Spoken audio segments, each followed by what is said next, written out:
히브리서 11장 13절부터 16절 말씀까지가 되겠습니다.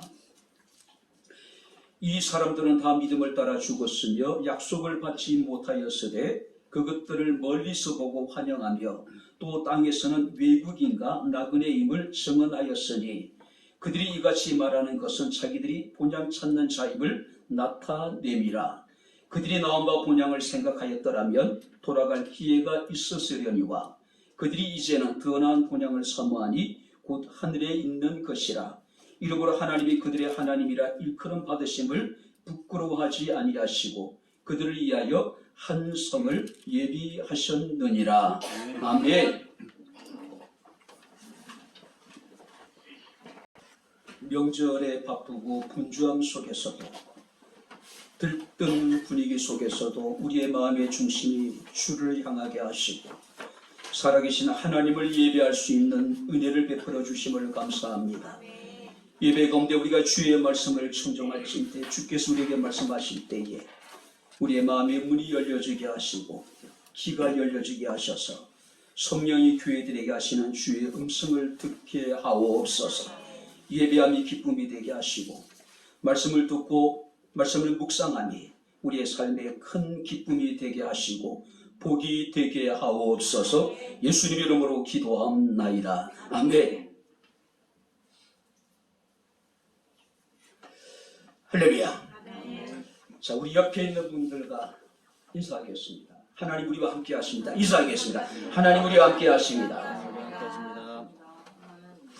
근데 오늘이 설날인데 새해 복 많이 받으십시오라고 뜻담 나누지 않으면 뭔가 좀 이상하죠. 옆에 있는 분들과 자, 새해 복 많이 받으십시오. 인사하겠습니다. 자, 새해 복 많이 받으십시오. 2023년도에는 우리 백향목교회 모든 성도들이 진짜 복을 많이 받을 수 있는 그런 은혜의 해가 될 수 있기를 바랍니다. 할렐루야. 네. 함께 기도해야 되겠죠. 그죠? 복의 그늘이 되신 하나님께 나와서 그를 찾고 그를 구하고 날마다 그를 추구할 때 하나님께서 우리에게 은혜 베풀 자에게 은혜를 베풀고 할렐루야. 긍휼히 여길 자에게 긍휼히 여기신 하나님 할렐루야. 자, 명절입니다. 어떤 말씀을 전해야 될까 상당히 고민을 했던 한 주간이 아니나 생각이 됩니다. 그리고 이제 오늘 이 본문을 이제 묵상하면서 말씀을 준비를 했습니다. 자, 우리가 한국인의 정서 속에 가장 깊이 농축되어져 있는 것은 아마 고향에 대한 그리움이 아닐까 생각이 됩니다. 우리나라는 유목민족이 아니기 때문에 우리는 농경 문화에서 지금까지 살아왔기 때문에 그죠? 설사 이런저런 일로 고향을 떠났다 하더라도 늘 우리의 마음속에는 고향에 대한 향수가 고향에 대한 그리움이 우리 마음속 깊이 자리 잡고 있는 것이 사실입니다. 특별히 우리가 고향에 대한 그리움이 가장 깊어질 때가 언제냐면은 대부분 명절 때죠.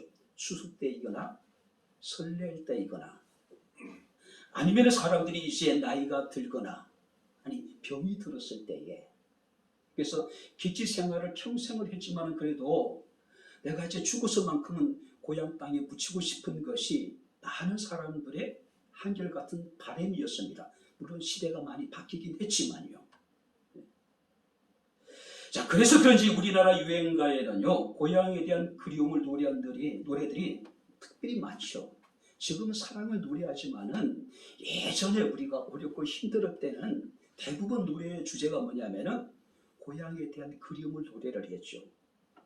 저 개인적으로는 그 가운데 단연 나훈아 씨의 노래가 아닐까 생각이 돼요. 나훈아 씨. 자, 그는 어떤 가수보다도 고향을 주제로 한 노래를 많이 불렀던 가수입니다. 그죠? 그래서 예전에 보게 되면은 설이나 추석 때 되게 각 방송사에서 나훈아 씨를 섭외해서 그를 이제 그 공연을 이렇게 이제 방송하는 일이 많이 있었죠. 또 그만한 공연을 소화해낼 만한 사람은 물론 또 나훈아 씨밖에 없다고 생각하고 있고요. 자, 그가 불렀던 노래들을 우리가 열거해보면 고향의 부정, 그죠? 그 다음에 고향역. 제가 이 노래 정말로 좋아하는 노래입니다. 이 노래가 나올 때마다 제 시골의 고향이 생각나는 것은 아마 노래 가사가 너무나도 마음에 와 닿기 때문이 아닐까 생각이 됩니다. 머나먼 고향, 꿈에 본 내 고향, 너와 나의 고향, 강촌에 살고 싶다, 물레방아 도는데, 그리고 흙에 살리라 등등. 우리나라에서 고향에 대한 향수를 가장 잘 나타내는 가수고 아마 노래들이 아닐까 생각이 됩니다. 자, 그런데 우리에게는 우리가 떠나온 고향보다도 더 나은 본향이 있다고 성경에 말씀하고 있습니다. 많은 사람들은 고향에 대한 그리움과 향수에 언젠가 내가 고향으로 돌아가겠다고 생각하고 있지만, 우리 그리스도인들은 우리가 떠나온 고향이 아니라 우리 앞에 있는 더 나은 본향을 사모하는 사람들입니다. 할렐루야. 우리가 여러분들이 수구초심이라는 이야기가 있습니다. 이게 무슨 얘기냐면은 여우는 죽을 때에 자기가 살던 곳을 향해서 머리를 둔다는 거예요. 자기가 그동안 살아왔던 곳을 향해서 머리를 두고 여우가 죽는다는 겁니다. 근본을 잊지 않는 마음을 가지고 살아가야 한다는 의미가 있다고 이야기를 합니다. 오늘 여러분들이 우리가 살아있는 모든 생물들에게는, 모든 여러분들, 우리가 동물과 사람들에게는요, 기소 본능이라는 게 있죠. 그죠? 자, 여기서 본능이라고 하는 것은 후천적인 경험이나 학습을 통해서 우리가 얻는 것이 아닙니다. 여기서 본능이라는 것은 철저하게 선천적으로 타고난 성질, 능력. 이 본능은 누가 가르쳐서 경험을 통해서 이루어질 수 있는 것이 결코 아니라는 거죠. 그래서 우리가 전도서 3장 11절 말씀을 보니까 하나님께서 사람들에게 영혼을 사랑하는 마음을, 사모하는 마음을 주셨다고 이야기하고 있는 겁니다. 이 영혼을 사모하는 마음은 우리가 학습을 통해 얻을 수 있는 것이 아니라는 거죠. 경험을 통해서 얻을 수 있는 것이 아니라 하나님이 우리 마음속에 심어두신 것이라는 거죠. 심어두신 것이라는 거죠. 자, 우리는 이것을 기소 본능이라고 이야기하기도 하고 회귀 본능이라고도 이야기를 합니다. 우리가 연어라든지 꿀벌이라든지 비둘기 같은 것들 수백 킬로를 떠나 있음에도 불구하고 기가 막히게 자신의 자리로 찾아오잖아요. 이것은 학습된 것이 아니라 전능하신 하나님이 그들의 깊은 곳에 심어두신 본능이라는 거죠. 자, 우리는 이제 이 본문을 통해서 새로운 희망을 발견하게 됩니다. 자, 15절 16절 말씀을 보게 되면은 저희가 나온 바 본향을 생각하였더라면 돌아갈 기회가 있으려니와 저희가 이제는 더 나은 본향을 사모하니 곧 하늘에 있는 것이다. 자, 뒤에 있는 고향이 아니라 앞에 있는 본향을 우리가 사모하는 사람들이란 이야기예요. 자, 더 나은 본향이라고 표현하고 있습니다. 자, 뒤에 있는 고향과 대비하는, 비교하는 비교급의 표현이지만은 더 깊은 의미는 뭐냐면은 우리가 뒤에 있는 고향과는 비교할 수조차도 없는 아름다운 본향이 우리 앞에 놓여 있다는 이야기예요. 그 이유가 뭐냐면은 16절 말씀을 다시 보시기 바랍니다. 같이 읽겠습니다.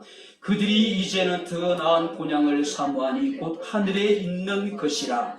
이름으로 하나님이 그들의 하나님이라 일컬음 받으심을 부끄러워하지 아니하시고 그들을 위하여 한 성을 예비하셨느니라. 그 본향은 어디에 있답니까? 하늘에 있는 것이다.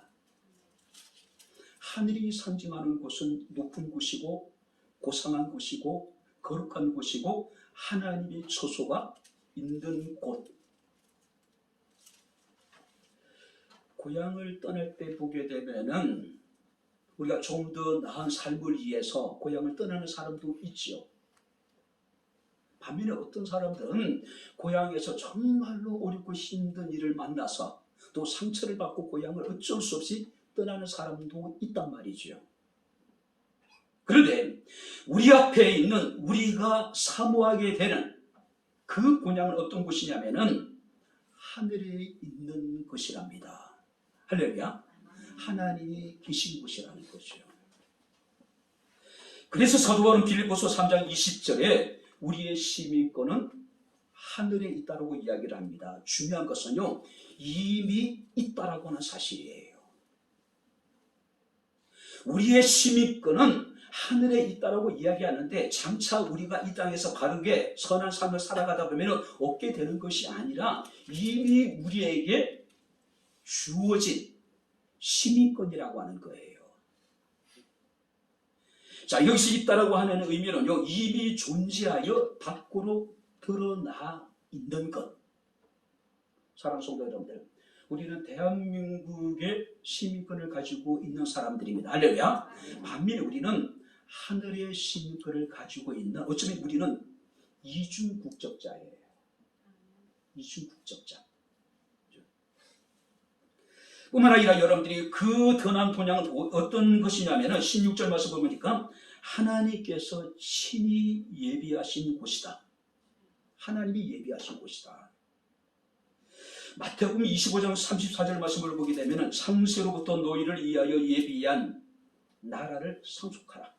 창세로부터 너희를 위하여 예비된 나라래요. 누가요? 하나님이 예비하신. 뿐만 아니라 고린도후서 5장 1절 말씀을 보게 되면 하나님께서 지으신 집, 하늘에 있는 영원한 집. 우리가 사모하는 그 본향은 하나님이 창세전에 예비하신 곳이고 하나님께서 지으시고 하나님께서 하늘에 있는 영원한 집이라고 이야기를 하고 있는 겁니다.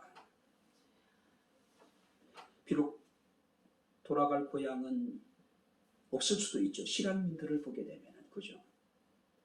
그들이 임진각에 와가지고 명절 때마다 그들은 참 고향에 대한 그리움에 사무치잖아요.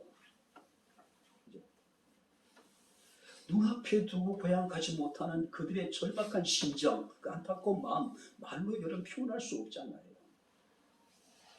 실향민들의 평생의 꿈이 뭡니까? 내 살아생전에 떠난 고향을 다시 한번 가보는 것. 어떤 사람은 꿈에서라도 다시 한번 고향을 가보고 싶다는 이야기를 하시잖아요. 오늘 여러분들이 돌아갈 고향이 없는 사람들 우리가 실향민이라고 이야기합니다. 마찬가지로 돌아갈 본향이 없는 사람들은 우리가 영적인 실향민이라고 이야기할 수가 있습니다. 그런데 성경 우리에게 분명히 말씀하고 있습니다. 구원받은 성도들에게는 돌아갈 본향이 있습니다. 할렐루야. 우리는 그 본향을 사모하는 사람들이라는 것이요. 자, 그렇다면 우리가 명절을 맞이하면서 더 나은 본향을 사모하고 그리워하는 성도들의 삶이 어떠해야 될 것인가? 우리가 몇 가지로 말씀을 살피면서 함께 은혜를 나누도록 하겠습니다. 자, 먼저 한번 13절 말씀을 우리 다시 한번 같이 읽겠습니다. 13절 같이 읽겠습니다. 이 사람들은 다 믿음을 따라 죽었으며 약속을 받지 못하였으되 그것을 멀리서 보고 환영하며 또 땅에서는 외국인과 나그네 입을 소명하였으니. 자, 더 나은 본향을 사모하는 사람들의 삶의 특징이 뭐냐면 그들은 다 믿음을 따라 죽었으며 믿음을 따라 죽었답니다. 자, 여기서 믿음이라고 하는 것은 약속의 성취에 대한 기대. 하나님이 그들에게 약속하시고 하나님이 그들에게 말씀하신 그 하나님의 약속이 성취될 것에 대한 기대를 가지고 그들은 죽었다는 이야기죠. 근데 중요한 것은요, 우리가 믿음을 따라서 죽기 위해서는 반드시 믿음을 따라 살아가야 된다는 이야기예요. 세상에서 그야말로 믿음과 관계없는 삶을 살아가다가 그가 죽을 때 그가 믿음을 따라서 죽을 수 있는 것은 결코 아니라고 하는 거예요. 자, 여러분들이 우리가 아브라함이라고 하는 인물을 여러분들이 기억하실 겁니다. 이 아브라함의 부르심의 과정을 보게 되면은 두 단계를 거쳐서 하나님께서 아브라함을 부르십니다. 첫 번째가 뭐냐면은 창세기 11장 27절부터 32절 말씀을 보게 되면은 바로 하나님께서는 아브라함을 먼저 부르신 것이 아니라 아브라함의 아버지였던 데라를 부르셔요. 성경 말씀 이렇게 읽고 있습니다. 데라가 그 아들 아브라함과 손자 롯과 그의 며느리 사라를 데리고 갈대아 우르를 떠나 가나안 땅에 가고자 하여 하란에 이르러 거기에 거류하였으며 그리고 거기서 죽었다. 여기서 주어가 누구냐면 데라예요. 하나님이 아브라함을 갈대아 우르에서 부르신 것이 아니라 먼저 하나님께서는 그의 아버지였던 데라라고 하는 인물을 불러주셨고, 데라는 자신의 아들과 며느리와 자신의 손자 롯을 데리고 갈대아 우르를 떠나게 됩니다. 그런데 그들은 최종적인 목적지가 어디였냐면 가나안 땅을 가고자 하여,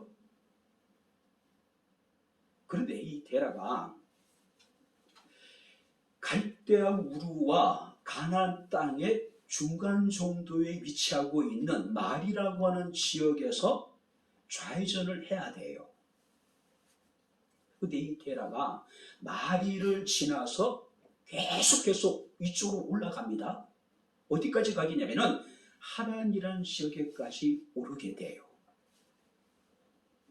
자, 이 데라와 아브람과 사라와 그의 여러 조카였던 롯이 머문 지역은 하란이라고 하는 지역인데, 이 하란은 이 갈대아 우르와 가나안 땅의 어떤 경계에 가까운 곳이에요.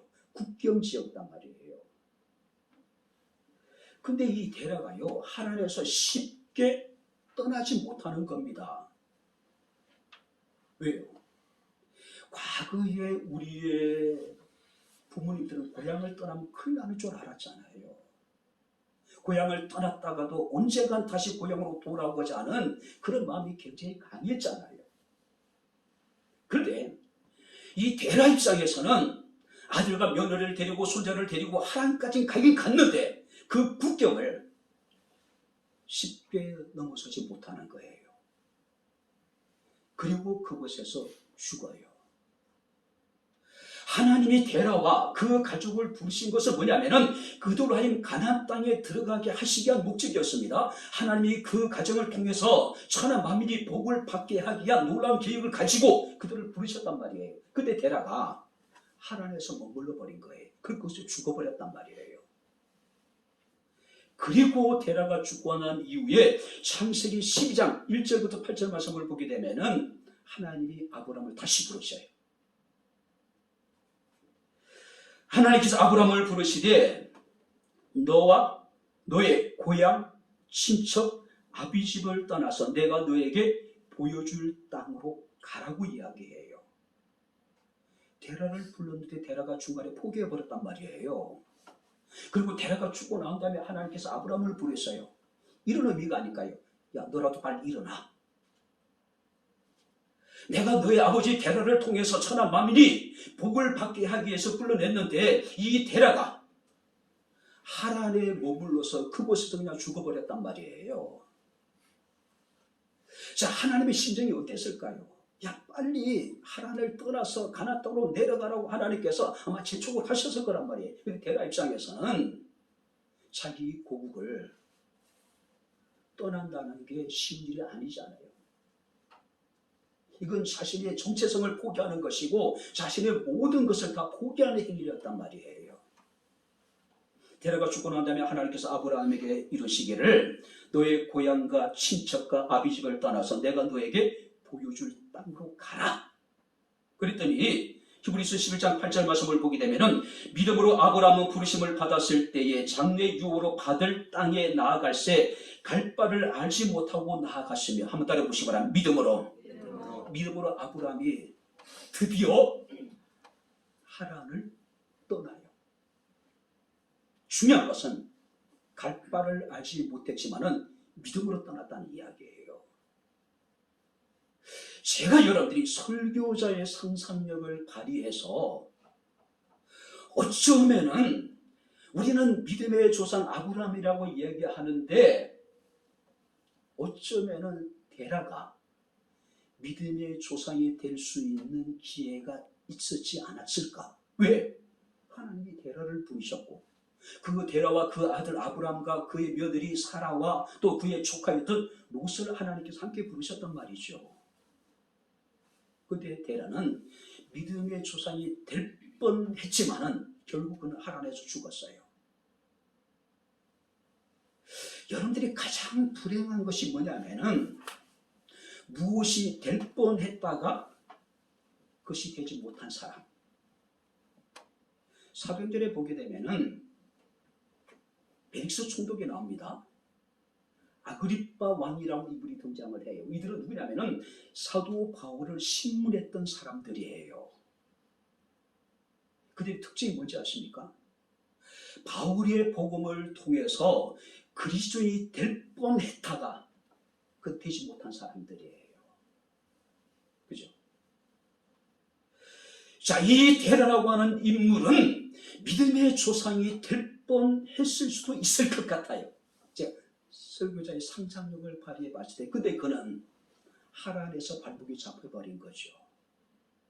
반면에 아브라함은 하나님이 그를 부르셨을 때에 갈 바를 알지 못하고 믿음으로 성경 말씀을 보니까 하란을 떠나요. 자, 그런데 우리가 여러분들이 창세기 12장 말씀을 보니까 하나님이 아브라함을 부르십니다. 고향과 친척과 아비집. 이미 고향은 떠나왔잖아요. 갈대아 우르에서. 근데요, 아직까지 그는 자신의 나라 안에 머무르고 있어요. 그런 측면에 봤을 때 아직까지 그는 고향을 떠나지 못했고 아버지 집을 떠나지 못했고 친척 집을 떠나지 못한 상황이었단 말이에요. 근데 아브라함은 믿음으로 수종했다는 이야기예요. 뿐만 아니라 우리가 히브리서 11장 8절 말씀을 보게 되면은 믿음으로 약속의 땅에 거류하며 동일한 약속을 받은 이삭과 야곱과 더불어 장막에 거하였으며 하나님이 계획하시고 하나님이 지으실 터가 있는 성을 바라보았다. 철저하게 아브라함의 삶은요, 믿음을 쫓아 살아갔던 삶입니다. 그리고 그는 믿음으로 죽었습니다. 할렐루야. 이들이 더 나은 본향을 사랑하는 사람들의 모습을 우리에게 보여주고 있는 겁니다. 특별히 여러분들, 우리가 그리스도인은 믿는 사람이라고 이야기하잖아요. 믿음은 그리스도인의 본질입니다. 믿음은 그리스도의 정체성을 나타내는 거예요. 그래서 우리가 성경을, 우리가 로마서 14장 23절 말씀을 보게 되면은 믿음으로 행하지 않는 모든 것은 다 죄라고 이야기하고 있는 겁니다. 오늘 사랑하는 성도님들, 우리는 더 나은 본향을 사모하는 사람들입니다. 할렐루야. 그럼 우리가 어떻게 해야 될까요? 믿음을 따라 살아가고, 그리고 믿음을 따라 우리는 죽어야 될 사람들이라는 거죠. 자, 여러분들이 우리가 민수기 23장에 보게 되면은 발람이라고 하는 선지자가 등장을 해요. 모압 왕 발락이라고 하는 사람이 이스라엘을 저주하기 위해서 발람을 부릅니다. 근데 이 발람이라고 하는 인물이 어떤 인물이냐면은 발락이 제시한 엄청난 명예와 부와 권력에 그의 눈이 흐려져요. 근데 그런 말을 이렇게 합니다. 내가 하나님의 뜻을 따라서 나는 말할 뿐이라고 이야기를 해요. 근데 이미 그의 마음은요, 물질에 모압 왕 발락이 제시하는 명예와 권력의 마음이 뺏겨버린 상태였단 말이에요. 하나님께서 그득그득 이 발람을 경고합니다. 강권적으로 하나님께서 그의 길을 막기도 하셔요. 자, 그래도 불구하고 이 발람이라는 인물은 끝내 자신의 이익을 포기하지 못해요. 성경의 발람에 대한 평가는 뭐냐면은 민수기 30장 16절 말씀을 보게 되면은 여호와 앞에 범죄하게 하여 여호와의 회중 가운데 연병이 일어나게 한 인물이 누구냐면 바로 이 발람이라고 하는 인물입니다. 또 유다서 1장 11절 말씀을 보니까 삭을 위하여 발람의 어그러진 길로 갔다. 그러니까 물질을 위해서 이 발람이 잘못된 길을 갔다는 이야기예요. 근데 여기 보세요. 근데 이 발람이요, 이런 꿈을 가지고 있는 사람입니다. 나는 의인의 죽음을 보기 원하며 나의 종말이 그와 같기를 원한다. 나는 의인의 종말처럼 나의 종말이 그렇게 의롭기를 원한다라고 그가 이야기를 해요. 근데 실상 그건 어떻습니까? 물질의 탐욕의 눈이 어두워서 이스라엘 백성들의 잘못된 길로 유혹을 해서 연병이 돌아서 수많은 사람들을 죽게 만들고, 그 역시 모세가 보낸 이스라엘 백성들에게 미디안의 여러 왕들과 함께 비참하게 살해를 당하는 겁니다. 자신의 죽음이 의인 같기를 원했지만, 정말로 믿음을 따라 죽기를 원했지만 그는 믿음으로 살지 않았어요. 물질의 탐욕에 눈이 어두웠기 때문에 결국 그는 악한 자들과 더불어서 그는 비참한 종말을 맞이하게 되었다는 겁니다. 이들은 다 믿음을 따라 죽었으며 믿음으로 살다가 믿음으로 하나님께 부르실 때에 믿음으로 하나님께 설 수 있는 저와 여러분들의 삶이 될 수 있기를 주의 이름으로 축원합니다. 두 번째 말씀을 보시기 바랍니다. 13절 우리 다시 한번 같이 읽겠습니다. 이 사람들은 다 믿음을 따라 죽었으며 약속을 받지 못하였으되 그것들을 멀리서 보고 환영하며 또 땅에서는 외국인과 나그네 입을 증언하였으며. 오늘 여러분들이 그들은 약속은 받았지만은 약속의 성취는 보지 못했다. 자, 13절에요. 성경에 약속을 받지 못하였으되 그것들을 멀리서 보고 환영했다는 이야기는 정확하게 직역하면 이렇습니다. 공동 번역이 잘 번역해 놨습니다. 약속 받은 것은 얻지 못하였으나, 무슨 얘기예요? 그들은 약속은 받았지만은 그 약속 받은 것을 얻지는 못했다. 약속 받은 것을 소유하지는 못했다. 약속 받은 것을 눈으로 보지 못했다. 약속이 성취되는 것은 보지 못했다는 이야기예요. 다만 그들은 멀리서 보고 그것을 기뻐했다. 자, 하나님께서 그들을 부르실 때에 그들은 하나님으로부터 약속을 받았습니다. 그런데 그들은 하나님이 약속하신 그것을 직접 얻지는 못해요.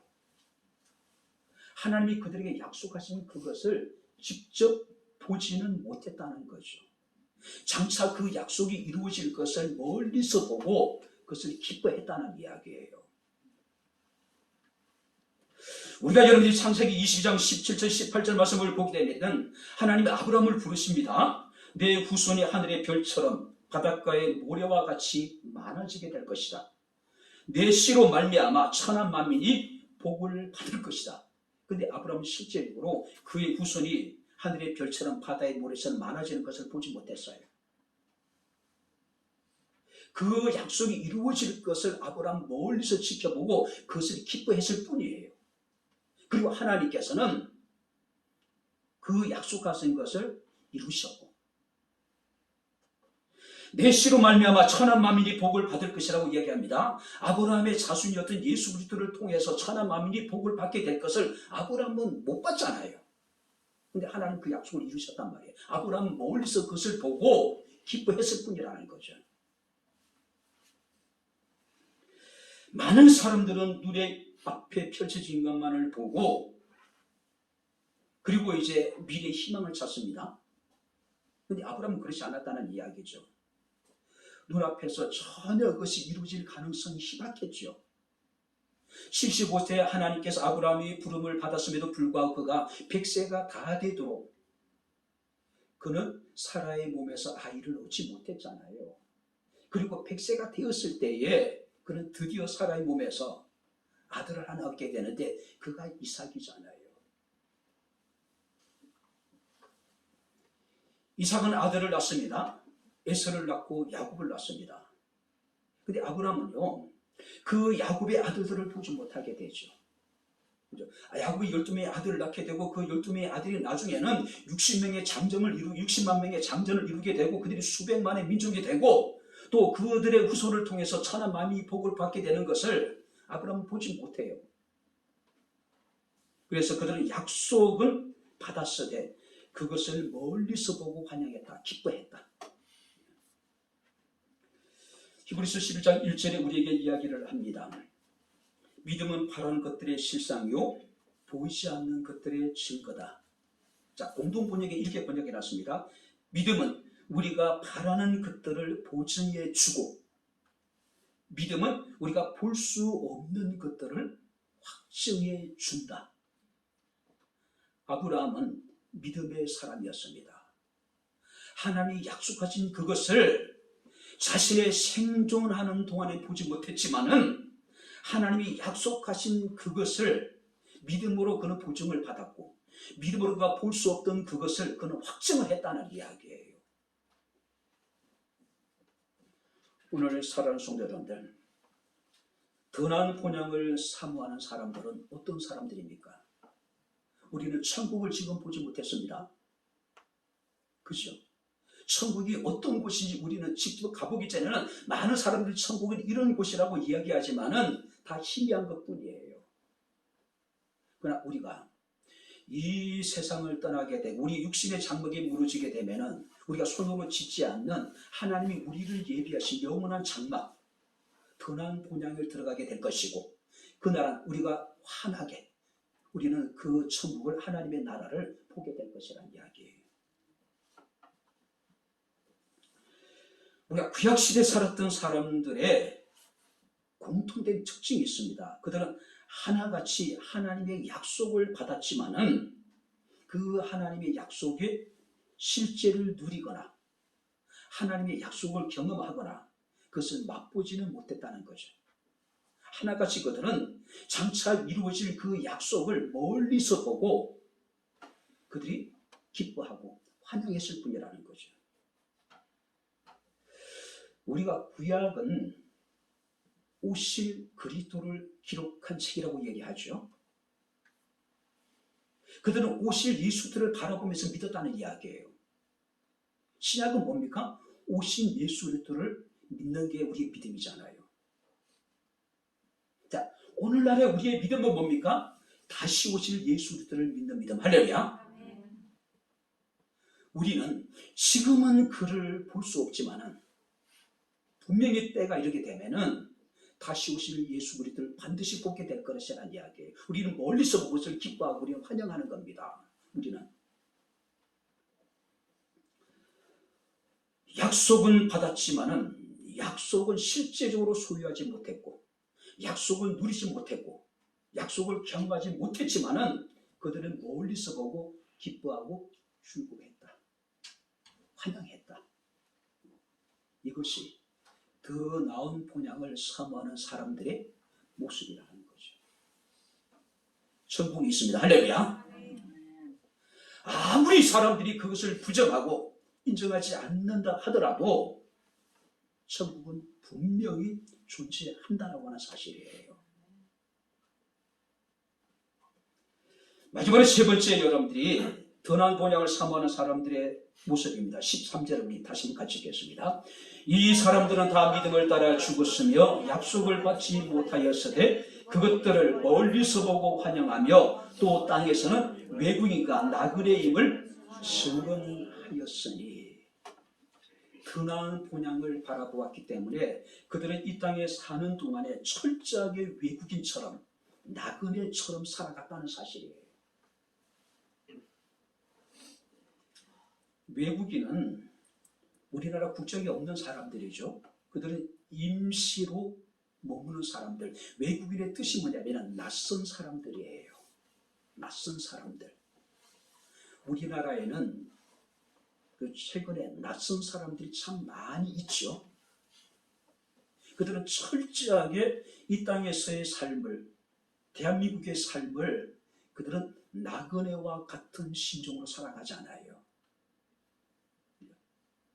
그들은 이 땅에 투자하지 않습니다. 이 땅에서 얻은 모든 것들을 다 본국에 있는 가족들에게 보내잖아요. 그곳에서 땅을 사고 그곳에서 집을 짓고 그곳에서 사업을 벌리고, 그죠? 이것이 외국인입니다. 이것이 낯선 사람들이에요. 자, 여기서 나그네라고 하는 것은 떠돌아다닌 사람들, 그러니까 순례자라고 이야기를 합니다.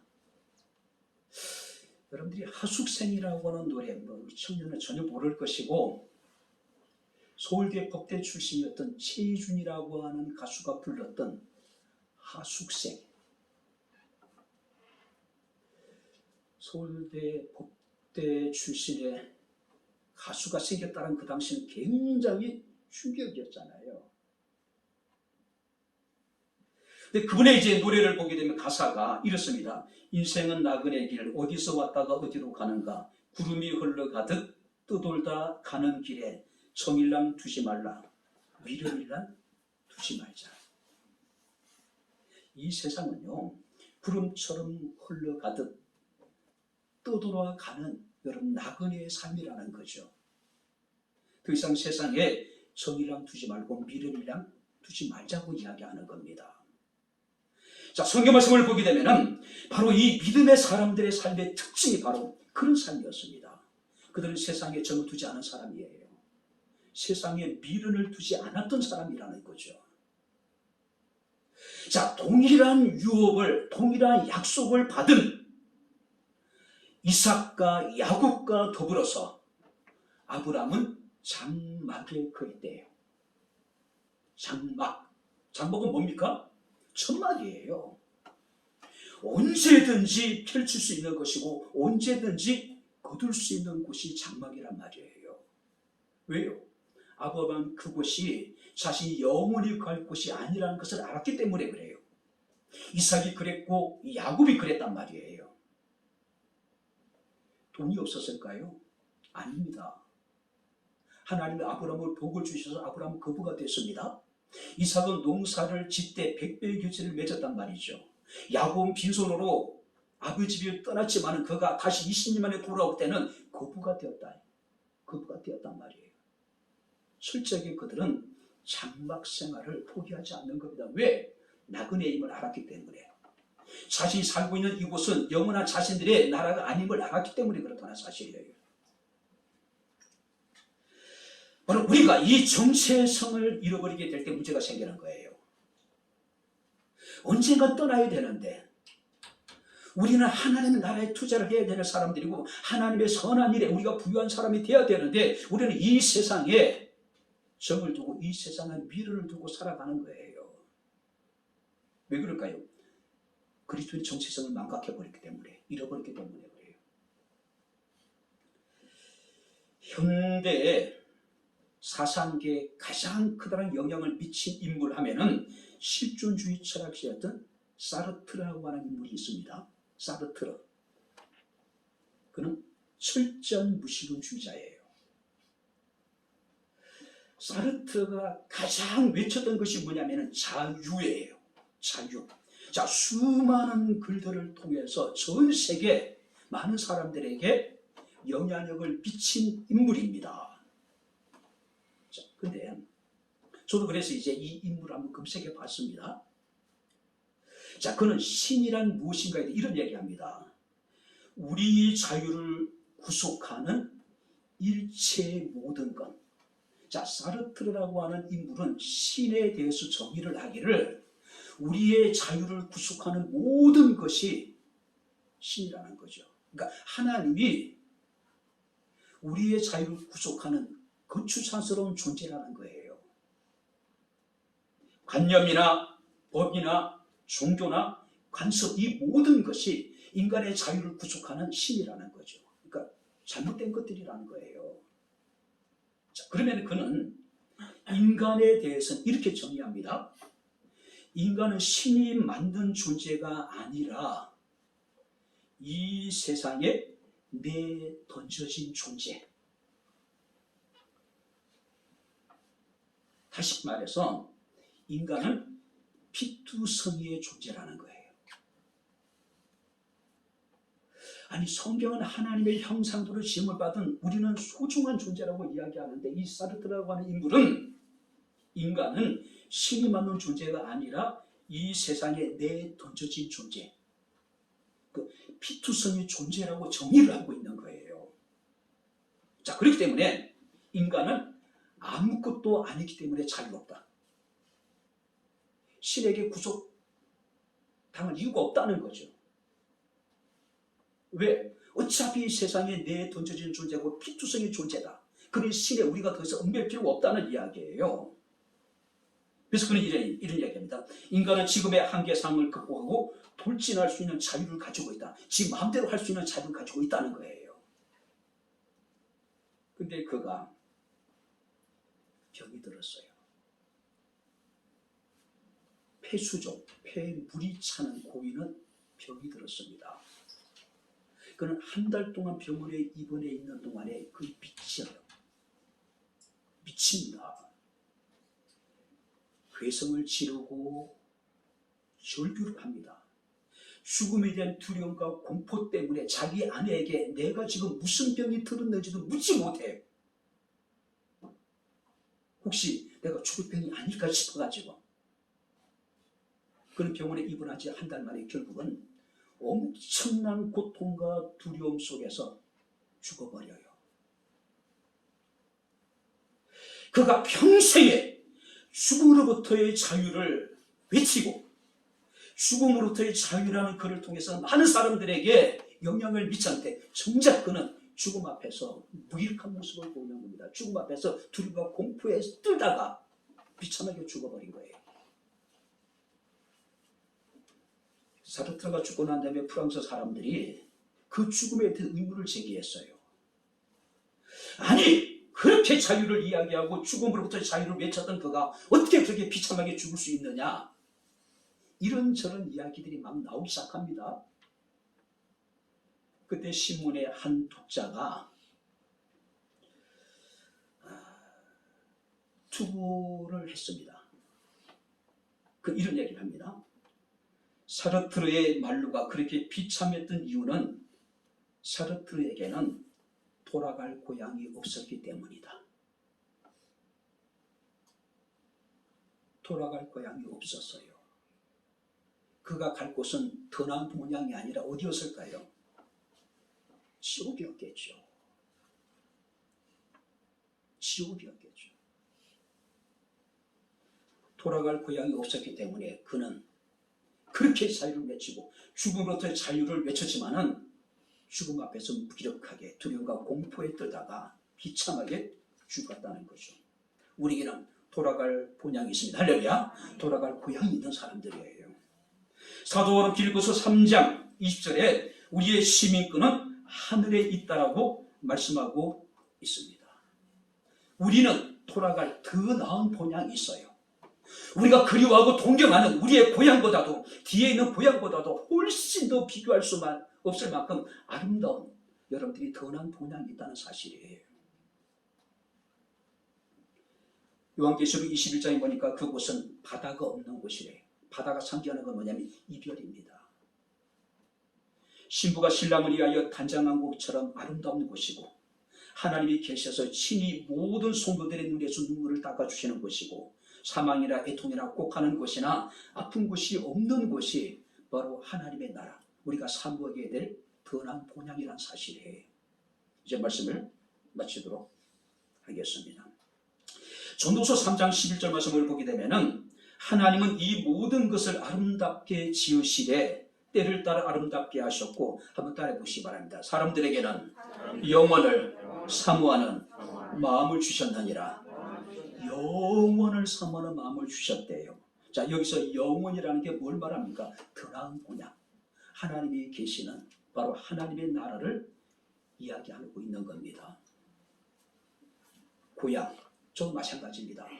생각만 해도 즐겁고 행복한 곳이 고향이죠. 굳이 고향을 일부러 찾지 않지만 주변에 가까이 가게 되면 반드시 고향을 두릅니다. 가봐요. 지나쳐라도 와봅니다. 많은 사람들은 그 고향을 가기 위해서 명절 때마다 전쟁을 치르죠. 사람들은 기성전쟁이라고 이야기를 합니다. 가는 길이 참 힘들고 고달파도 고향을 찾는 사람들의 모습만큼 마냥 즐겁잖아요. 그것이 고향입니다. 우리에게는 더 나은 본향이 있습니다. 이번 명절을 맞이하면서 더 나은 본향을 생각하고 고향을 그리는 사람들의 어떤 즐거움, 고향을 그리는 사람들이 느끼는 어떤 기쁨, 우리가 더 나은 본향을 우리가 생각하고 행복한 마음을 갖고 한번 우리가 본향을 한번 생각해보고 한번 그리워해보는 그런 시간을 가져보는 것이 어떨까요? 고향이 좋은 곳이라면 우리가 삼하는 더 나은 본향은 더 좋은 곳입니다. 할렐루야. 행복한 그리고 여러분들이 명절을 다 보내시게 되기를 주님 이름으로 축원합니다. 기도하겠습니다. 하나님 아버지, 하나님의 은혜와 사랑을 진심으로 감사를 드립니다. 많은 사람들은 명절을 맞이하여서 뒤에 있는 그리운 고향을 생각하고 고향을 찾고 고향을 찾을 때 어떤 어려움도 있고 고단하지만은 그래도 마음만은 기쁘고 즐거움을 느끼듯이 우리는 영원한 우리의 본향, 우리가 더 나은 본향을 삼하는 마음을 주셔서 우리가 어렵고 힘들 때마다 더 나은 본향을 생각하며 우리가 기뻐하고 즐거워하고 감사할 수 있는 저희들의 삶이 되게 하옵소서. 아버지 하나님, 이제 명절이 아버지 시작되었습니다. 어느 해보다도 그리스도 안에서 기쁘고 즐거운 명절을 우리가 보낼 수 있도록 하나님께서 함께 하옵소서. 예수님의 이름으로 기도하옵나이다. 아멘.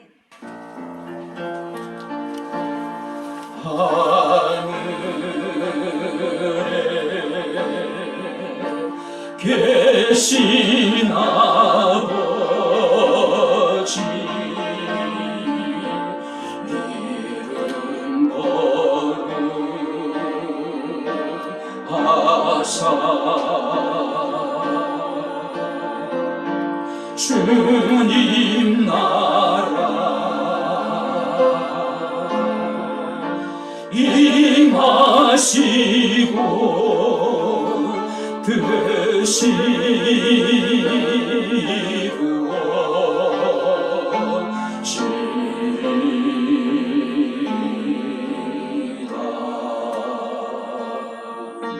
일용할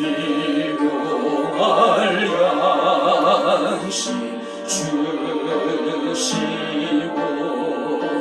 우리들의 큰 죄 다 용서하옵시고 또 시험에 들게 마시고 악에서 구원하소서. 내게 주의 나라 주의 권세 주의 영광 영원히.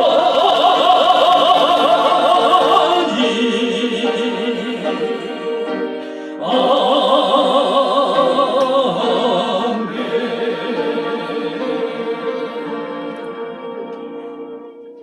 이제는 우리 주 예수 그리스도의 은혜와 하나님의 크신 사랑과 성령님의 교통 교전의 제 충만 역사 인도하심이 명절을 맞이하여 거룩한 주의 달을 기억하여 살아계신 하나님께 영과 진리로 예배한 주의 사랑하는 모든 성도들 머리 위에 저들의 가정과 직장과 사업장과 이 교회와 이 나라 이 민족 위에 지금부터 영원토록 함께 있을지어다. 아멘.